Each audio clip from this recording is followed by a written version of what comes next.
Welcome everybody. Thank you all very much for joining us. If you don't know me, I'm Rick Muir. I'm director of the Police Foundation, and we host these monthly chats on a Friday with an interesting person who's got something interesting to say about policing, and so that's the general theme of our discussions. And I'm delighted to say that today we have Bea Bailey with us, who is the first openly trans police officer, or was the first openly trans police officer in Gloucestershire Police, has played a leading role in establishing a number of different professional associations and networks around supporting trans officers, and has played a leading role in trying to change policy, develop practice in an inclusive way for both for trans officers and also for trans people who come into contact with the police. So, Bea, thank you very much for joining us. You're welcome. It's a pleasure to have you with us. I'll just for the audience's benefit, just to say at the outset a number of different things. One is we are recording this and it will go up on our YouTube channel. So just bear that in mind. Don't say anything in the chat you don't want to be put on the internet. So that's the first thing. The second thing is to say that if you'd like to ask a question or make a comment, then please use the chat function, and I will keep an eye on the chat function and put questions and comments to Bea as we go through the conversation. So if you could do that, that would be great. Other than that, we'll get started. So, Bea, it's great to have you with us today. To start off, I just wondered if you could tell us a bit about your story and your journey, the journey of you becoming the first openly trans police officer in Gloucestershire Police, and what that has been like for you. So that would be great. Okay, so I suppose we go right back to the sort of the day before joining the police. I'd never considered joining the police. It was, I suppose, I'd lightly considered, but dismissed it very quickly because someone like me, I'm sure the police wasn't going to tolerate or allow to join their ranks. I had a particularly bad day at work. I was a graphic artist, and I took my first ever day off. My boss was a little bit grumpy. I had a day off, and so I applied for the police. Next thing I know, I got a letter saying you've successfully joined Gloucester Constabulary. And it was at that point, it was the oh my gosh moment. I'm this trans person. I'm socially transitioned. I've got a big secret. And I imagine, and looking at the press at the time, that I wouldn't be tolerated if my secret was found out. So I tried giving it up, which is nonsensical. You can't give up being who you truly are. So I joined the police in 2000, and I suppose I go through this the sticky box thing to explain where and how I've got here today. And if you like, at 5 years old, just 5 years old, I knew I was trans, but you instinctively know not to. The threat risk harm is too much. You instinctively know not to run into your parents' bedroom, if you like, and go, oh, by the way, I know I'm born a boy, I've got the boy bodywork, but actually I don't feel like a boy with this bodywork, and it's all wrong. So at the age of 5, I knew that. And then there were many more layers that were to come along. At the age of 15, I, as a boy, was in Army cadets because I was flirting with the idea of Army then, but knowing quietly that even the Army isn't going to accept people like me. And at 15, as a Lance Corporal, I suppose, because I could shout loud, nothing more. And I remember looking at another boy as a boy, and trying to figure out my thoughts, my feelings towards that person, and I was attracted to that other boy.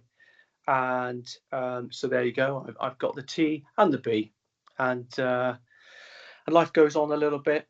And I had a few relationships as a boy with a girl, with girls, not at the same time, of course, and they weren't the best. And I honestly believed it was my fault. It was my problem. I know better now. We're more educated in relationships like that. And so I believed as a boy, perhaps I am not destined to sort of date girls. So as a boy, I had an exclusive sort of time in my life of dating other boys. So there you go. There's ticking the G. And then I joined the police, and I was living this complete double life, complete double life. Sort of crime-fighting superhero at day, princess by night. The two couldn't be further either ends. And again, I was still reading stuff in the press and people in fire and police. Gosh, they would get these stories in the Daily Mail, and they were terrifying. It was sort of, forgive the phraseology, but it was phraseology of the time. There was sort of gender bender cop, and oh my gosh, what's the world coming to? And this real horrid sort of words in press. So I completely hid it, and I lived life to the absolute full in policing. If the lights and sirens could go on, they went on. And I was arresting baddies and doing what you would expect and want in policing to the absolute full, burning my candle at both ends, as I say. And I was doing it because I honestly believed that when I got found out that I had this double life when I left work, that I would be at best fired, and at worst I would be fired and put in the press. I invariably did get in the press, the front page of the online Daily Mail, and again it was smashing, but it was smashing a staff association, which we'll talk about later. And so I'm living this complete double life, and I'd come in after socially going out the night before, and if I saw a person in a dark suit, I would be fearful, frightened. I'd feel sick in my tummy that it was professional standards. And why that fear was at that level, when I first joined the police, there was a gay cop, and he used to title himself as the only gay in the police. And he took me to one side, bless him, and he said, you have to be wary of the professional standards department. They've taken me around the block and asking me, tell us all who the other gay officers are so we can protect them.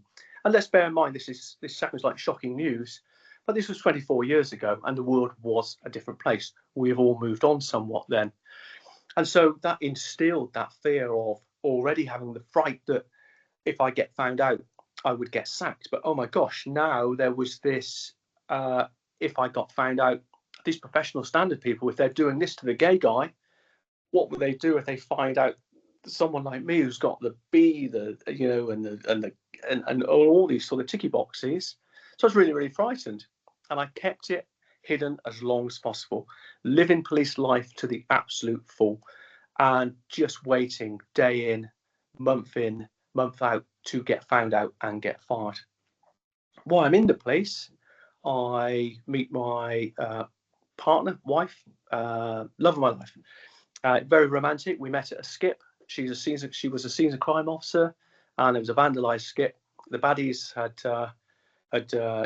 done spray paint and lots of other silly billy things, and we met at the skip. And the rest is history, if you like. Within 7 weeks, 7 weeks, we moved in. Within a year, we were married. And it was at this point I got outed in the police.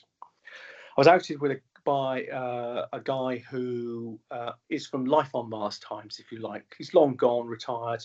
But again, it was a reflection of someone of a different generation that didn't tolerate gay folk, had a very low opinion of women. It was frightening, and I got completely outed by this individual.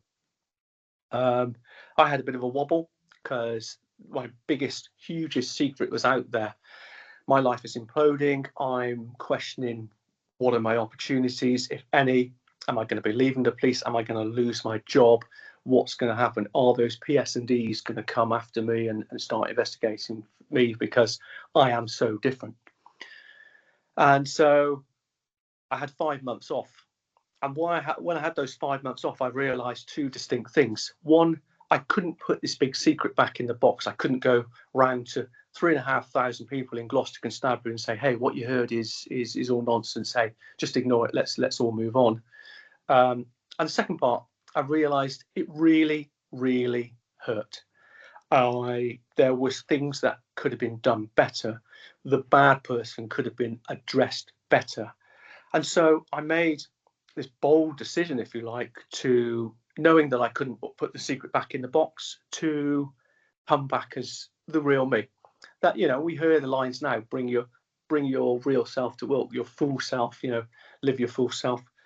And I did it.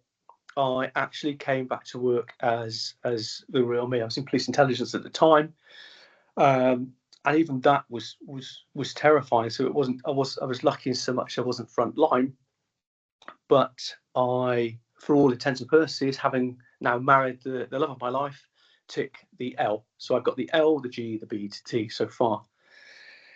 I'd had some experiences when I was socially transitioned and going out on the evenings with friends to LGBT events, trans events, and so on in where I live and where I would travel to. And I'd been stopped by the police, and it wasn't great. Again, this is of a time, but it made me very wary, even being the police, that if I get stopped by the police, it's not necessarily going to be a good experience. And so on my driver's license, and in the UK, you can have a title of Mr., Mrs., Ms., and all the ones we know, but you can also have MUX, which is MX. So it's a sort of non-binary term, if you like. And I opted for that on my driving license. And so I suppose it comes to the punchline of the story I'm giving you, and forgive me for being slightly self-indulgent, that it ticks the, I'm this police officer with this unique story and this unique set of ticky box ticks, if you like. For the story I tell you, I've ticked the L, the G, the B, the T, and the plus. So I suppose it makes it an interesting story. However, that pivotal point of taking 5 months off, reflecting, thinking about what are my opportunities, where do I go from here? The third realization that came from that was actually no one else should ever go through this hurt. And so that's the magic moment, I think, that drives me to do this with noble intent, with best interests of other individuals, to make a difference. The staff associations, all the work that I do, and I'll it is in my own time. I do have a day job where, so before people or the audience say, well, you should be out catching burglars, everything you see and read is done in my time, my rest days. And it's not just me. I've got some amazing individuals for which I've learned, a huge amount from, and I have that privilege to work alongside people like that, and they have that same vigor, that want, that noble intent to look after people that don't have the voice. And so that's the opening story, I suppose, in a nutshell, of where the passion comes from and who refuels me. And I'll give you some of their names later on, I'm sure. Yeah, brilliant. Thanks so much, B. An incredible story. And very romantic to meet your wife by a skip. Apart from anything else. One thing I know, when we spoke before, you raised this thing about may I ask, and I wanted to ask you about that, which is that obviously there'll be lots of people who maybe they don't have trans friends, they don't have trans people in their family, and maybe unfamiliar with things and so on. And how do you deal with that? I mean, in terms of people having questions they want to ask you and all of that kind of stuff. I mean, how do you manage that? Because there must be lots of occasions where people do want to ask you questions. Yep. Well, as you know, I've been around the world doing what I do with my sort of work husband, if you like, in our spare time, and I've realised that there is this fear, this fright. My partner's in a wheelchair, and I noticed first with her that people are terrified to dare ask or pretend they haven't seen you, and so on. And there's a similar vein for other diversities. And I recognised people were having trans panic. They mess up or klutz it properly up. And by just inviting people to say, hey, look, you can ask quite personal but professional questions by preempting it with, may I ask? And we should all be confident to ask, do the may I ask, and just say, hey, look, I don't understand. Do you mind if I ask? We have the digital equivalent of it on ticky box forms. We have that other please specify, another area that I try to push. If we don't know, we should ask. We should have the confidence to ask. People shouldn't be offended. You would know quickly if you were crossing the line by asking that question. But yeah, we've only known each other for 2 online chats, and I'm sure I can do, may I ask, have you got your favourite socks on today? May I ask, what did you have for breakfast? And they shouldn't be offensive. And by doing that, asking that, learning that, understanding to the other person that you're engaging, isn't that how friendships begin? Isn't that how mutual respect begins? So with all that encompassed, surely the world has got to be a better place if we encourage more people, everyone, to be confident to ask, do the may I ask. So yes, I do bang on about it a bit. Apologies, but I think it's really important that you should be empowered, the audience should be empowered, whoever. And there's time and place. You know, if you shouted it across I don't know, a busy M&S store, you might get a different sort of reaction to, taking that moment, seeing that moment, and saying, look, I really don't understand. Do you mind if I ask? So yeah, let's encourage more and more folk to be confident, not just in trans, in all diversities, in all walks of life, in many other situations. Yeah, let's ask more questions, start more mutual respect and friendships amongst us. The world's got to be a better place then, doesn't it? Yeah, no, absolutely. And so you've been, one of the things that you've spent a lot of time doing is working in supporting and establishing a number of professional bodies, peer support bodies within policing. I just wondered if you could talk us through that and where you began with that and the kind of work that you're doing now. Okay, so I suppose the very, very early one, it was I got involved in the Gay Police Association at Gloucester Constabulary, and that gave me the taste for understanding, having a robust constitution, having the right people in place, people that have lived and breathed and gone through that process as much as allies, and getting always fresh blood in there, always inviting new people to the party, if you like, to having that absolute focus of helping people. And it's a warm feeling when parents of children, and it was focusing on police family at the time, I suppose, but having that, hey, we're making a difference here. And so from then I got approached with it was seven trans officers. They'd gone off to police college, and the conversation had come about that there was an absence of a support network, a staff support association for trans. And so the National Trans Police Association was created, and I took on an executive role there. It was a members secretary, best role of all. You've got to meet, there's people taking that leap of faith to get in touch and being frightened that, are they safe to do so? Assisted, if you like, as an executive. So 7 of us putting that together, and then in 2010 that was very formally launched, and that was a scary time because we were trans cops, trans family at the time, and it was still a very dangerous time. And that was the moment where I got in the press, I think, for some really sort of negative sort of attitudes towards trans folk and trans folk in police as well. From there on, I got involved with the European LGBT Police Association. I was the European ambassador for trans there.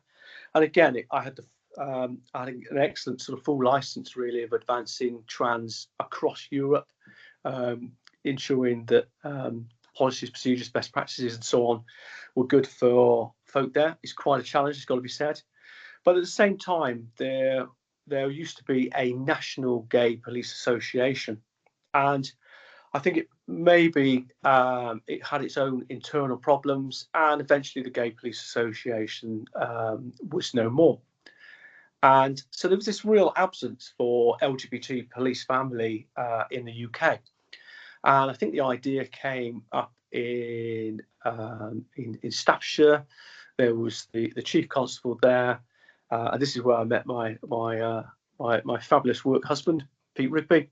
And we were called in again, I think 7 or 8 of us, to on our rest days pop up to Staffordshire Police headquarters and develop, write the constitution, and then ultimately deliver the LGBT network for what it still exists today. The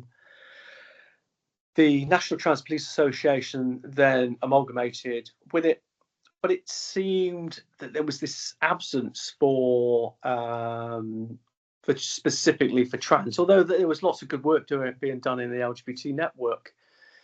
Sometimes staff associations slow a little bit in the structure, the constitution, and so on.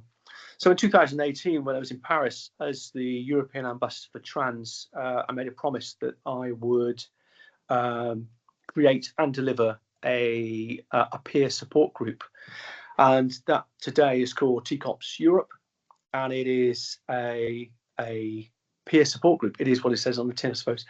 And there is no rank, no structure in there. We are all equal.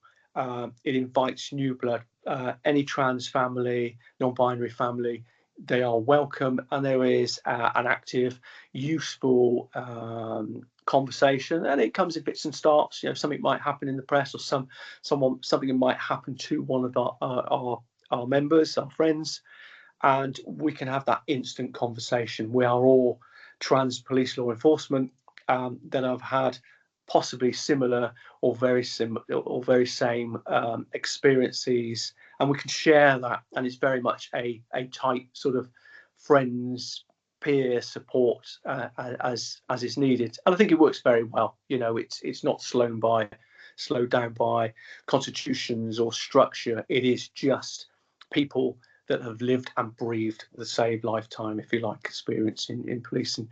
So yeah, that's a lot of the staff associations, the support networks that have been involved in along the way. And can you give us a sense of some of the issues that you've been working on as part of the work in the staff associations? You know, have there been bits of policy that you've been trying to change, or what has been the focus of that kind of activity? Gosh, good question. It can be all over. I think if we look at specifically for trans stuff, there was an absence of policies and trans policies within policing. The sort of the ask went out there of what forces did and didn't have trans policies, and if you did, could we have a copy of those policies? And it was very miss and match. I think it still needs, and forgive me, I don't work directly with the LGBT network now, but when I left, I think there was the phenomenal sort of individual there that was trying to aim to have a national trans policy. But more locally, we put together things like a guidance support thing for transitioning in the workplace. And this is a really, you know, regardless of if there is a trans policy, transitioning in the workplace is frightening. It can be a really good thing if you've got the right supervisor. It can be a slightly clumsy and less than great thing if you've got the wrong supervisor. So it is about getting some structure in there regarding the process for trans folk, the support that exists. And isn't that the essence of what staff associations are about? That support, that focusing on the individuals when they come to that staff association for help. Yeah, and could you? I know you've done some work around in relation to how the police interface with trans people, particularly in custody. And you were telling me about some of the work around PACE, around searching people and detaining people. Could you say something about the work you've done on that? Okay, yeah. So there is there's a beautiful group, and they are called the Independent Custody Visiting Association, and these are volunteers in their own time who will attend the custody suites and ensure that or engage with individuals in there that to make sure they are being treated well, with courtesy, respect, and got everything they need, and so on. And I was approached by them 2.5 years ago about building a national training sort of package for them, with the view that although they had some awareness, but really coming to a trans person to talk about, guide, and may I ask is involved in that training, if you like, to ensure that they are safe, secure, cared for. Could you imagine, being arrested and you've got this big double secret? Take it back to that when I'm living that double life. If I got arrested, I might have overwhelming feelings that the end of the world is for me. And there are things like sort of medical needs, emotional needs, a lot that comes around for trans folk. So I was involved in the creation and the national training that's for that. In fact, I'm off to Norfolk for the remaining 2 rest days to provide some presentations and training for that Saturday. So yeah, there is that part. And then you asked about PACE.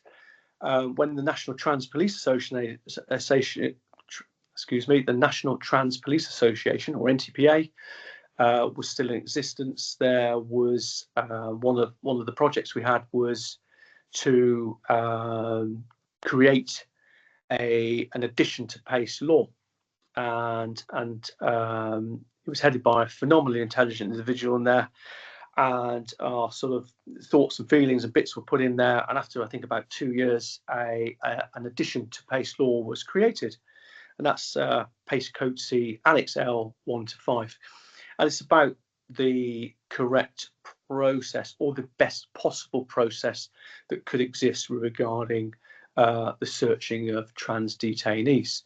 And as we see, there's a lot in the press, isn't there, about those sort of areas and anxieties, I suppose, that exist regarding who searches who.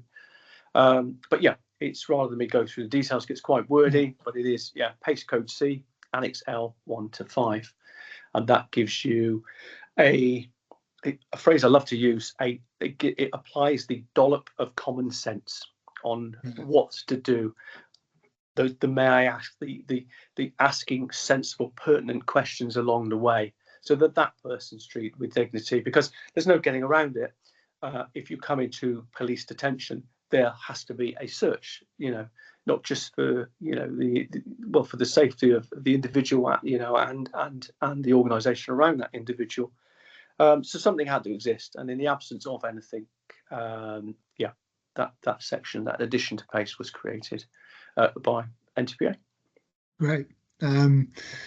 Well, just a note to the audience: if you do have a question, do just pop it in the chat at any stage, and I can put questions across. So do feel free to do that. Now, I wanted to ask you about your perception of how policing has changed in the period since you joined, and particularly in terms of inclusion, obviously specifically in terms of inclusion in relation to trans officers, but also more widely as well around LGBT plus officers who, we've clearly been through a big generational shift in terms of wider social attitudes, and I just wondered, how much has it changed in your perception? Okay, well, when I joined, I remember searching for trans, having spoken only to the one gay officer, or the one officer that had the confidence to be out, if you like, and we all knew there were a lot more LGBT officers at the time. So yes, it's gone from hiding away to having the transition workplace policies. There's over support now in the executive leads that we've had in Gloucester, a recent letter that was signed by all the sort of folk in the top office, if you like, in the top floor, so overtly supporting LGBT. There's even the flag can go up occasionally on special days for LGBT. The OPCC as well is proactive in projects. I mean, I get invited over there, and I'm not the only one who works with OPCCs to support advancing understandings. And while we're on the OPCC, there's another project about how the PCC will engage or project anything that is involving trans persons. So there's a lot of things, and there's that confidence that actually it's in conversation. And conversely, if we go back, the first point I was going to give, I remember when I first joined, having that conversation with the gay officer, and then looking up, well, what does exist for trans? I remember searching for trans in my police force, remembering this is 24 years ago now. And the only thing that came up was sort of transport section, and and trans didn't exist. That was quite frightening, knowing that I was sat there going, well, I exist, and I know I'm not probably the only one. And although I only knew gay officers then, it was a bit frightening that wasn't in the conversation. We had a quick input from a gay officer at, when we first started in the first couple of months, but it wasn't really in conversation. And then come back up to today, there are policies. There's the Mr. Thatcher, did the thing about police forces offering that letter of apology. Yep. I think it had very noble intent. I have very high good regards for my chief constable. Nice fellow, approachable. I know I'm safe and supported, led by him and the team. But did he need to write a letter of apology? Probably not. If you knew him, professionally, I suppose, the guy's got our back. And if he's our red leader, and that's his attitude, that attitude is going to continue and spread to other folk. So yeah, I feel supported. I never believed, when I tell you that story at the start of feeling sick to looking if I could see myself now, that I can go into work. I can be my full self. Along that way, I've had to ask for permission for having my hair longer, silly things, asking for uniform and so on. And do remind me to ask about, I'll tell you a funny story about the hats. And so I would never have believed 20 odd years ago that I can come in, I can be my full self at work, I can actually promote it, and I'll have people doing the may I ask. So I'm dead happy that there were times in the background that I thought, have I done the right thing here? But knowing what I know now, feeling what I feel, seeing what I see, and that you've got the OPCC, you've got the chief officers, we've got a Better Together department now, and they are on it. With regards to sort of diversities, and we're all on the right panels, and we're all talking to each other, and all doing that may I ask. So we've got good and even better, more magnificent things to come in our future. There's always work to be done. Let's be honest. There will always be glitches and bumps along the way, but we are in a completely different world now. And how lucky am I to be able to drape over fancy pants police cars and be my full self at work, and openly, proudly trans. Yeah, great. And I know because you do so much international work, I wondered if I mean, it must vary from country to country, like the experience of officers in different countries. I mean, do you think the UK is quite sort of progressive in terms of how far it's advanced?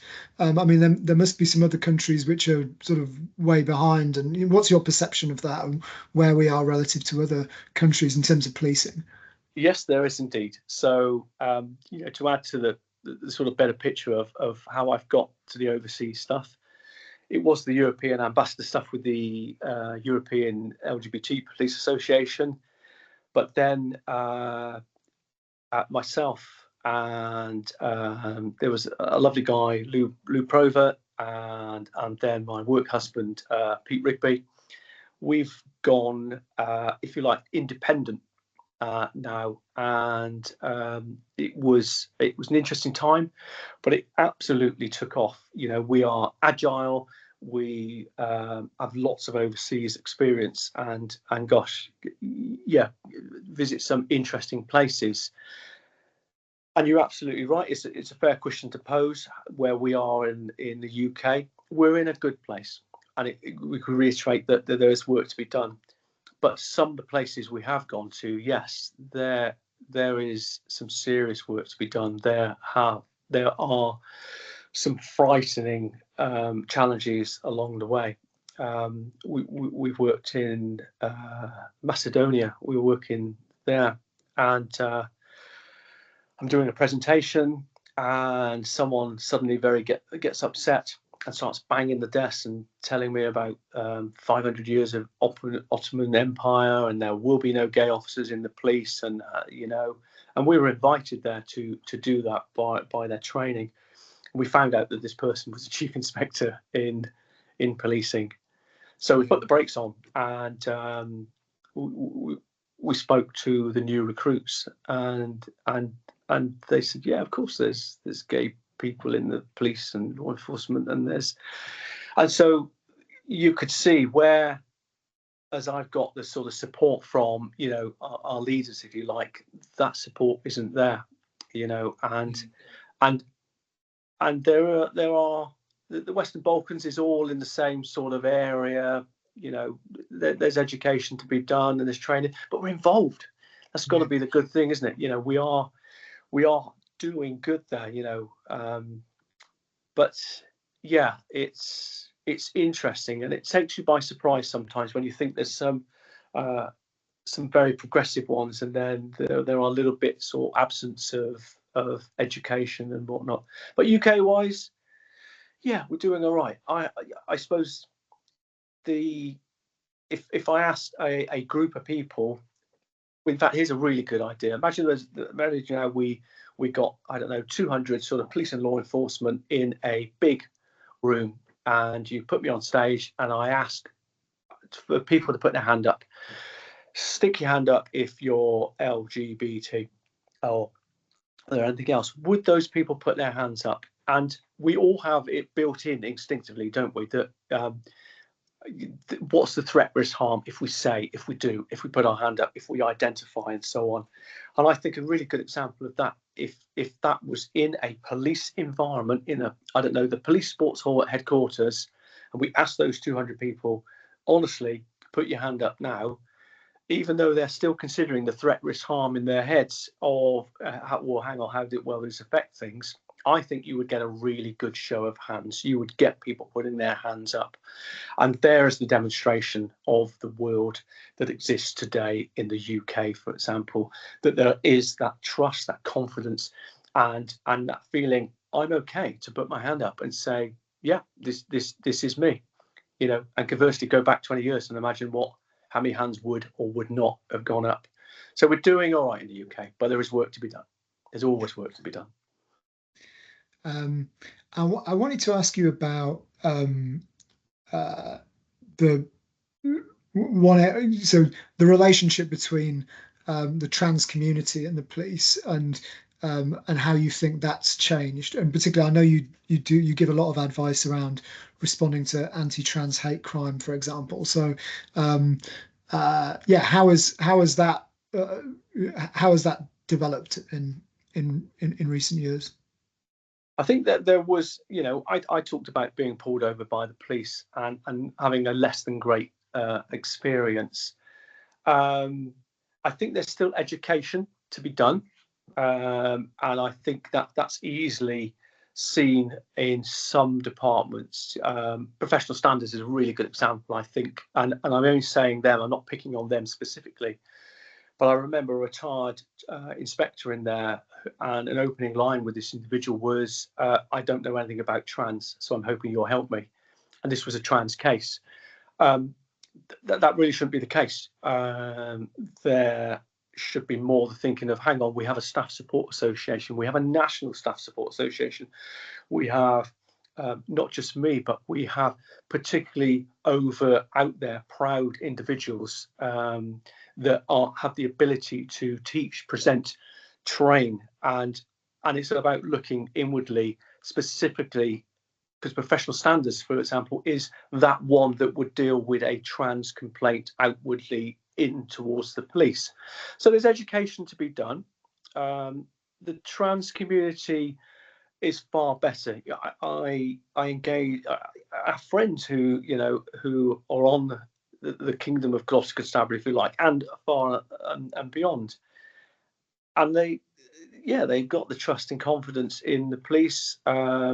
There's a great guy. He's last couple of years invented Dursley Pride, and we've all been on the executive and in the past. And the police and 909 services have been as much involved, and we see that in Pride. And yes, there's those questions of should we be using police cars and making them pretty, as you see, with all the rainbows on and so on. But that's another conversation.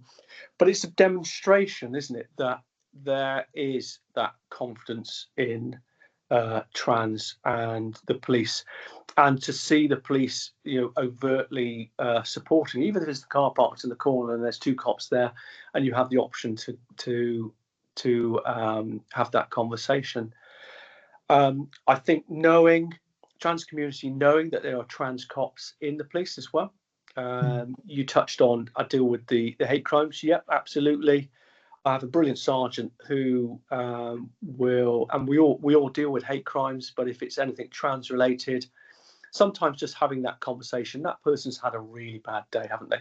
They've had a really poor example by someone who's slightly bigoted, and there have been those conversations where we can just talk and that person gets it, and you can hear the relief in that individual who's had a really bad experience, is not going to want a crime letter sent in the wrong pronouns or the wrong name to that individual, and we can navigate through that, so there is that sense of relief. But then getting back to your original question, that trust and confidence grows, isn't it?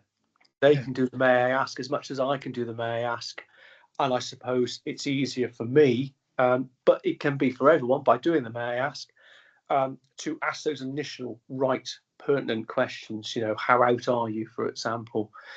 Are you like I was, the socially transitioned? Are you out? Are you not out at all? There are really sensible questions that should be asked, and when those trans folk are asked the questions, it just gives that confidence, isn't it, that they're being dealt with by a professional that understands the process, understands the thoughts and fears and with it. So I think the trust and confidence in the police is at a much, much greater level.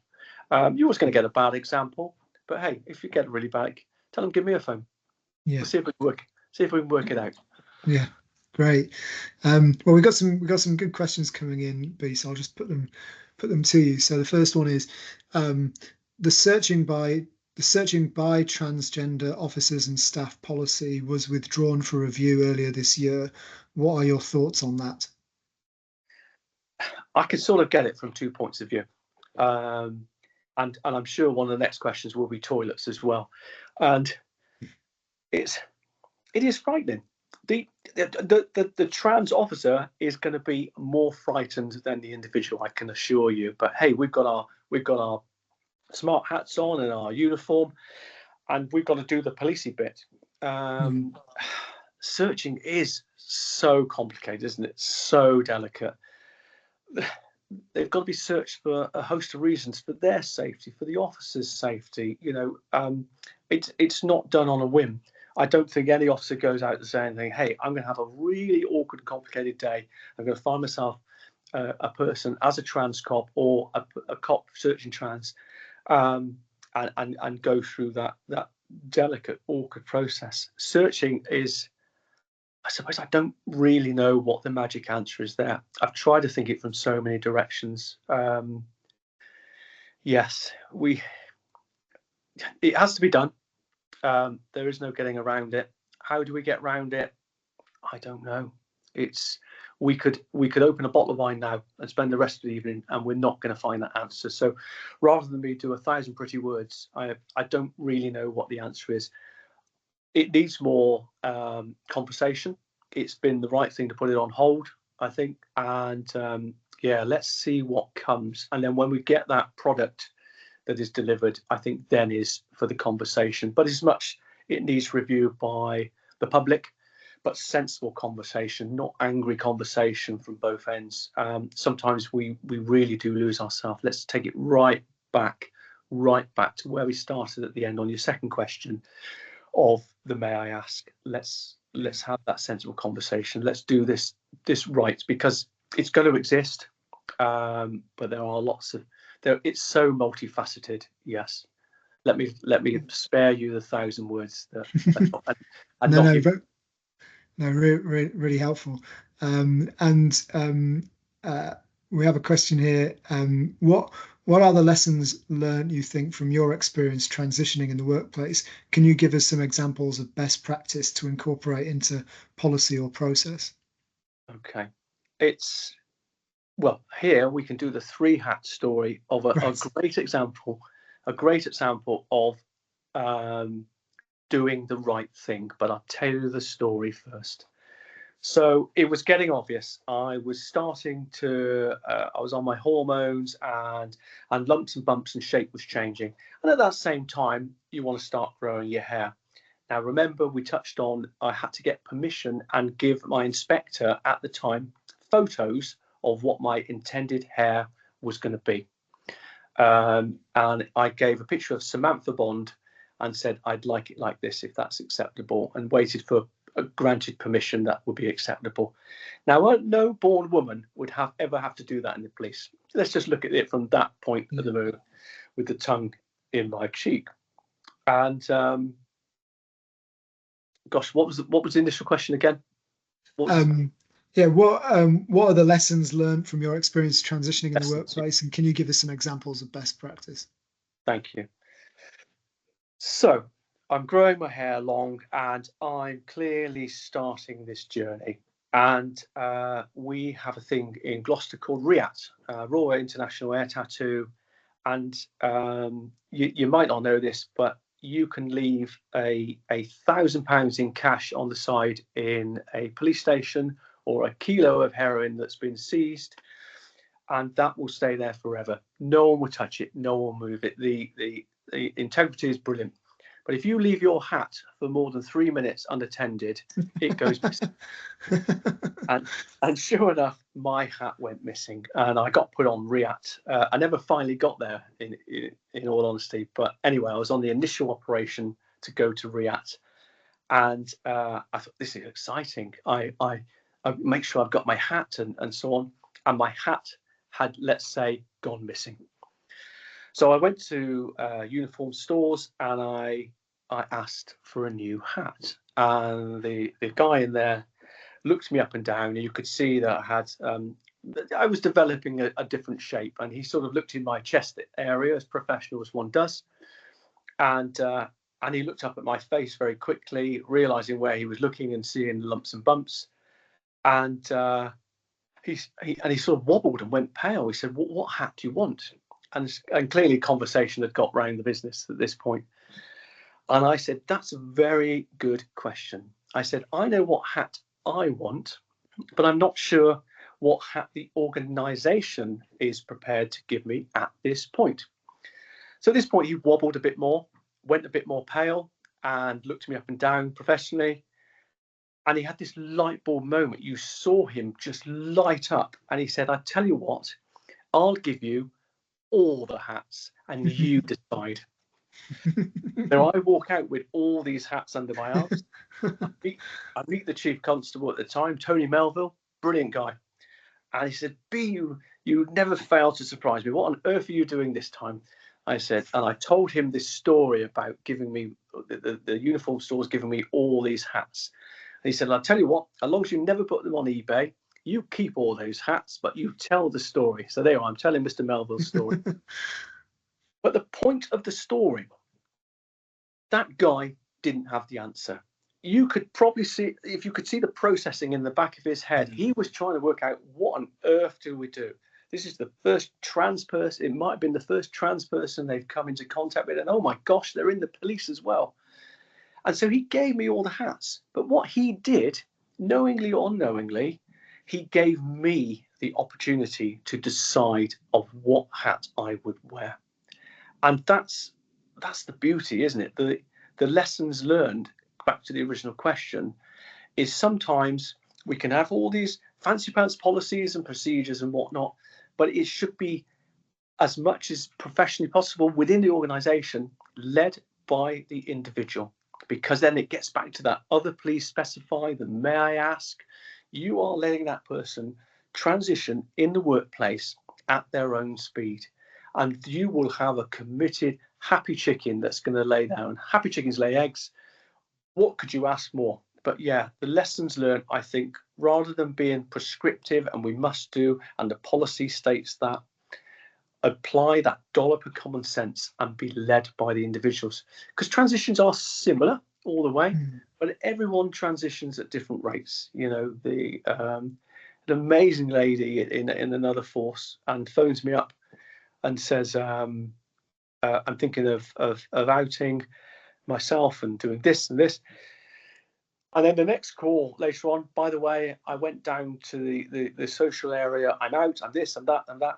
And it was a great leap of faith. I was terrified for her, but it was being led by her. It was her show. And I think if we can just apply that dollop of common sense, yes, policies and procedures exist for a good reason, but think outside the box. And if you can't remember any other story, think of B's hats, and way that guy that day did magic, because I was as proud as punch then. I had the hats that I'd always been wearing, but I finally had my female bowler hat, and you couldn't have had, I had the most silliest of grin for the rest of the day of just utter proudness that this man, this person in the uniform stores, gave the opportunity for it to be led by me. So that's the lesson I would say. But listen to the individuals, let it be led by the individuals, and you'll have committed folk. Brilliant. That's a fantastic story. Yeah, Kristen has a question. Thank you for sharing your story with us and all the work that you do. Is data now being collected internally about sexual orientation in the police and gender identity similar to other characteristics? That's a good question. Now, funny enough, the LGBT network, I noticed there was a thing, and they were asking for updating your sexuality and so on. So they're striving to do it, but I wonder if, although they're asking for the data, why or if folk are giving the data, I don't know. I think there's another vein that comes into that, and it's, well, why do you need to know? You know, when someone phones the police, there are an awful lot of questions they get asked. They ask for your gender title, your gender, and all those questions. And I think it works better if it's front loaded of why are you asking these questions. And they have done it, in fairness to them, on this one. They are asking, if they get that greater picture, then they can align sort of things internally to better support those individuals. So data is being collected, but I wonder if it's truly the absolute full picture at the moment. But you can ask, isn't it? Gets us back to may I ask again, doesn't it? I think if organisations do the may I ask, but give a reason on this one, because we're always skeptical or questioning, why does an organisation why do you want to know these things about me? What are you going to do with these things about me? So ensure, tell folk what they're doing with that data, and we do need better details. It would be nice to not feel like the only trans person in the constabulary where I work, and I know I'm not. But yes, yes, data needs to be collected, but for the right reasons and to do good stuff with those reasons. And that's what our Better Together team and other folk are like.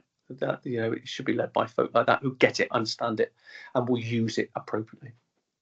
Yeah, thanks, Pete. And I wanted to ask you a question about you've mentioned the media a few times, and I wanted to ask you about that because it seems to me that there's a lot of the debate can get quite polarized and so on, and the media does seem to play an important role in that. I just wondered if you could say something about, you know, has it got better? Is it getting worse? Like, I mean, what's your sort of perception of the role the media's playing in terms of, you know, debating inclusion of trans people and trans rights and all of these issues?